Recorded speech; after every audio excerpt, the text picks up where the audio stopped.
Iran को सिर्फ नक्शे पर मौजूद एक रियासत समझना या एक मुल्क समझना सबसे बड़ी गलती है। ईरान न सिर्फ एक मुल्क है, न सिर्फ एक फौजी ताकत, बल्कि एक नजरिया, एक इस्लामी तहरीक और एक रूहानी मज़ाहमत है। और तारीख गवाह है कि नजरियात को न बम से खत्म किया जा सकता है और ना ही मिसाइलों से और ना ही पाबंदियों से। ईरान की बुनियाद सिर्फ जमीन, सरहद या इक़्तिदार पर नहीं रखी गई, बल्कि इस्लामी इंक़िलाब 1979 के बाद ईरान एक फिक्री और रूहानी रास्ते पर चल पड़ा। यह वो रास्ता है जो कहता है कि जुल्म के सामने सर न झुकाओ, अमरीकी और सहूनी बालादस्ती को कबूल न करो, मजलूम के साथ खड़े रहो, चाहे कीमत कितनी ही भारी क्यों ना हो। इसीलिए ईरान के खिलाफ हर साजिश नाकाम होती है, क्योंकि रियासतें हारी जाती हैं मगर तहरीकें नहीं। खामनई सिर्फ एक लीडर नहीं है, दरअसल एक अलामत है, और यही है कि एक लंबे अरसे से खामनई अपनी पोजीशन पर टिके हुए हैं। ईरान के सुप्रीम लीडर आयतुल्लाह अली खामनई को सिर्फ एक हुक्मरान समझना दरअसल मगरिब की, अमेरिका की, इजराइल की सबसे बड़ी फिक्री शिकस्त और सबसे बड़ी नाकामी है, क्योंकि वह सिर्फ फौज के सरबराह नहीं है, सिर्फ हुकूमत के कायद नहीं है, बल्कि एक फिक्री मरकज, एक दीनी पहचान और एक मज़ाहमती अलामत है। ऐसे लीडर को हराना मुमकिन नहीं, क्योंकि वो महलों में नहीं बल्कि दिलों में रहते हैं।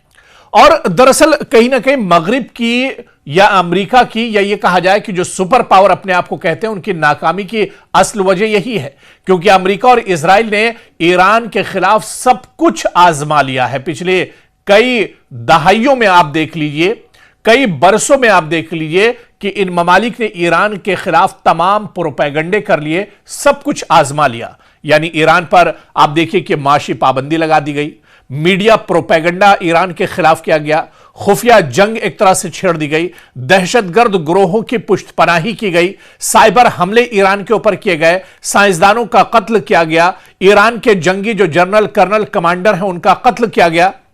लेकिन नतीजा क्या निकला? ईरान आज भी खड़ा है, पहले से ज्यादा मजबूत है आज का ईरान, जिसके पास हाइपरसोनिक मिसाइल है, जिसके पास बैलिस्टिक मिसाइल है, जिसके पास एक मुल्क से दूसरे मुल्क पर हमला करने के लिए मजबूत ड्रोन है। क्योंकि सिर्फ मगरिब ने ईरान की रूहानी ताकत को कभी समझा ही नहीं, और यही रूहानी हथियार ईरान का सबसे बड़ा, सबसे मजबूत और सबसे ताकतवर हथियार है। ईरान के पास सबसे खतरनाक चीज कोई मिसाइल नहीं, बल्कि वो चीज है जिसे मगरिब नाप नहीं सकता है, तौल नहीं सकता है, और वो है ईमान, शहादत का फलसफा, करबला की सोच। हम और ईरान में जब जब इस तरह के हालात आते हैं, आप देखिए कि एक नारा उठता है कि हम जिल्लत कबूल नहीं करेंगे, और यही अज़्म दरअसल ईरान के जीत का फॉर्मूला है। और यही वजह है कि कासिम सुलेमानी शहीद हुए मगर मज़ाहमत जिंदा रही, पाबंदियां लगी मगर खुद किफालत बढ़ी, दबाव आया मगर झुकाव कभी नहीं आया। और आप देखिए कि आज भी ईरान अकेला नहीं है, आज भी ईरान के साथ कई बड़ी ताकतें हैं, चाहे फिलिस्तीन की बात करें, लबनान की बात करें, यमन हो, इराक हो, शाम हो, ये तमाम ताकतें एक तरह से ईरान के साथ खड़ी। बल्कि यह कहा जाए कि अब तो सियासी मंजरनामा बहुत हद तक बदल चुका है, दुनिया की कई सुपर पावर भी आज ईरान के साथ एक तरह से उसे और मजबूत करने के लिए खड़ी है। और यह सब सिर्फ जोग्राफिया नहीं है, ये एक ही फिक्र, एक ही मज़ाहमत और एक ही एक तरह से समझ है, और इसी को दुनिया एक्सेस ऑफ रेजिस्टेंस कहती है। और यही अमेरिका और इजराइल के लिए सबसे बड़ा दरअसल डर है।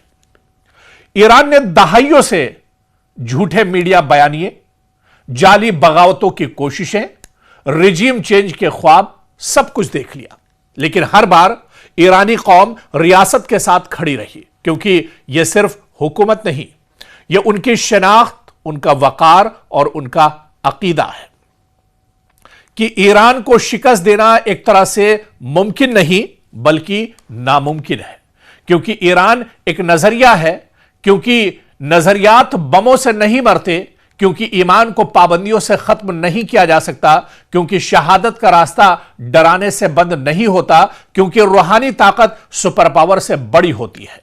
और इसीलिए अमेरिका और इजराइल की नापाक कोशिशें हमेशा नाकाम होती रही हैं और नाकाम होती रहेंगी, क्योंकि करबला से तेहरान तक मज़ाहिमत की सोच आज भी जिंदा है।